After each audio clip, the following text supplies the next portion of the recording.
Assalamualaikum warahmatullahi wabarakatuh. Alhamdulillah, solih-solihah semuanya. Bagaimana kabarnya hari ini? Semoga dalam keadaan sehat ya.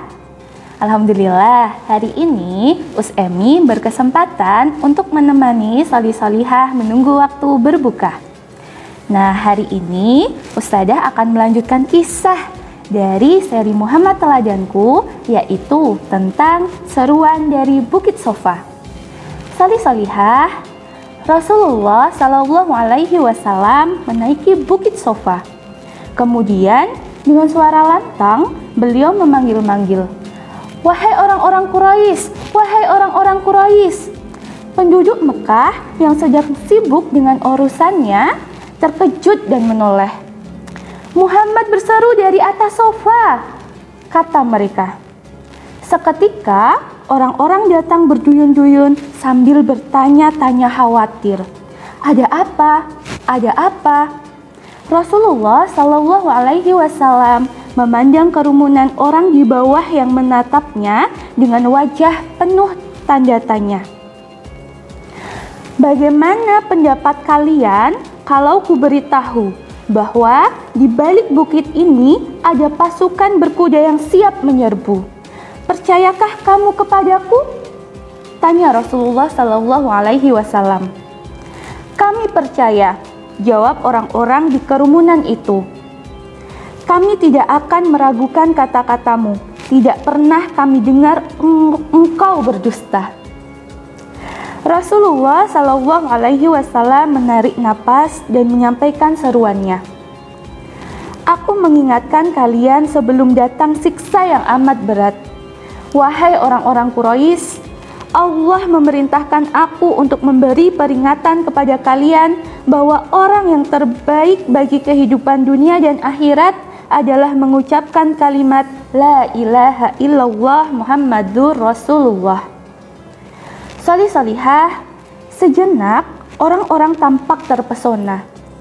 Namun Abu Lahab yang juga hadir di situ dengan cepat naik darah. Ia berseru keras-keras mencaci Rasulullah Shallallahu Alaihi Wasallam.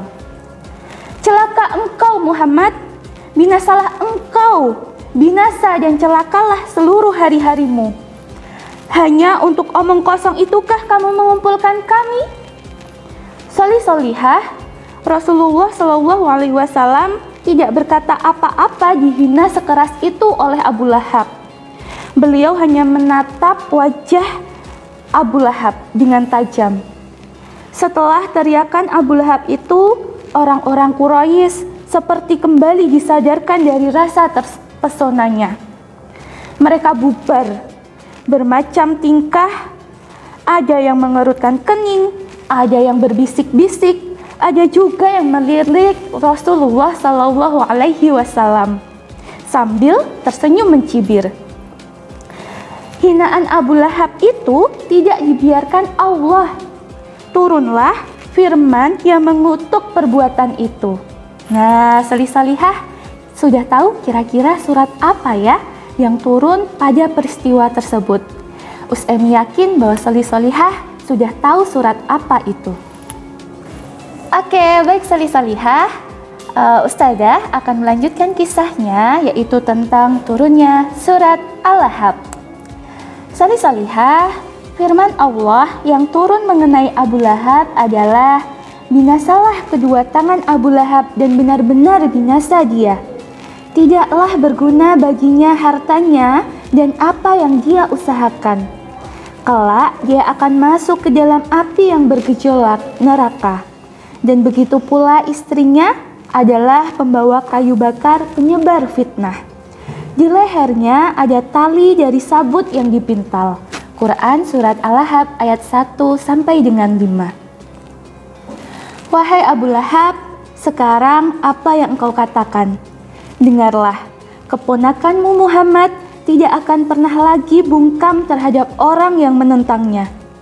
Keponakanmu Muhammad tidak akan pernah lagi menerima caci maki dan penghinaan dari siapapun, sekalipun dari pamannya sendiri, jika caci maki itu ditunjukkan pada ajaran Allah yang dibawanya.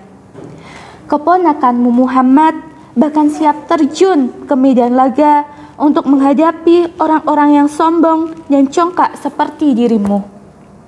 Wahai Abu Lahab, dengarkanlah. Dengarkanlah firman Allah yang baru turun itu. Bukankah firman itu seperti gelegar petir yang menyambar dirimu? Dirimulah yang binasa, wahai Abu Lahab. Seluruh hari-harimulah yang binasa. Binasalah kedua tanganmu dan sungguh engkau akan benar-benar binasa. Solih-solihah semuanya, kita akan sambung pada cerita selanjutnya. Selain Abu Lahab, ada seorang lagi yang amat murka dengan turunnya surat Al-Lahab. Bisa diterka siapa dia? Benar, istrinya sendiri, yaitu yang bernama Ummu Jamil. Ya, dia adalah Ummu Jamil, istri Abu Lahab. Begitu mendengar bunyi surat Al-Lahab yang disampaikan orang kepadanya, hati Ummu Jamil menggelegak marah. Ia keluar rumah dan berjalan ke sana kemari mencari sasaran pelampiasan kemarahan. Tidak lama kemudian, ia bertemu dengan Abu Bakar. Amarahnya naik ke ubun-ubun. Apa maksud temanmu melantunkan syair tentang diriku? Bentak Ummu Jamil kepada Abu Bakar. Abu Bakar mengerti bahwa yang dimaksud Ummu Jamil adalah Rasulullah Sallallahu Alaihi Wasallam. Sebenarnya saat itu Rasulullah Sallallahu Alaihi Wasallam ada di sisi Abu Bakar. Tetapi Allah menutupi beliau dari pandangan Ummu Jamil. Demi Allah, temanku itu tidak pandai bersyair, sanggah Abu Bakar. Bukankah temanmu itu mengatakan bahwa di leherku ada tali dari sabut yang dipintal? Seru Ummu Jamil. Ummu Jamil meraba-raba lehernya. Di leher itu ada untayan kalung yang amat indah. Ia mempertontonkan perhiasannya itu kepada Abu Bakar sampai Abu Bakar merasa jengah dan memalingkan wajahnya. Inikah tali sabut yang dimaksud temanmu itu? Ejek Ummu Jamil sambil tersenyum. Tidakkah ini merupakan tali sabut paling indah di dunia? Ummu Jamil kemudian berlenggak-lenggok genit sambil mempermainkan kalungnya. Ia tertawa dengan congkak. Abu Bakar tidak membalas. Beliau hanya memejamkan mata. Melihat Abu Bakar yang tetap tenang, Ummu Jamil melengos sambil pergi mengomel. Semua orang Quraisy tahu bahwa akulah adalah putri kebanggaan mereka. Nah, itulah tadi adalah siapa itu Ummu Jamil dan Abu Lahab.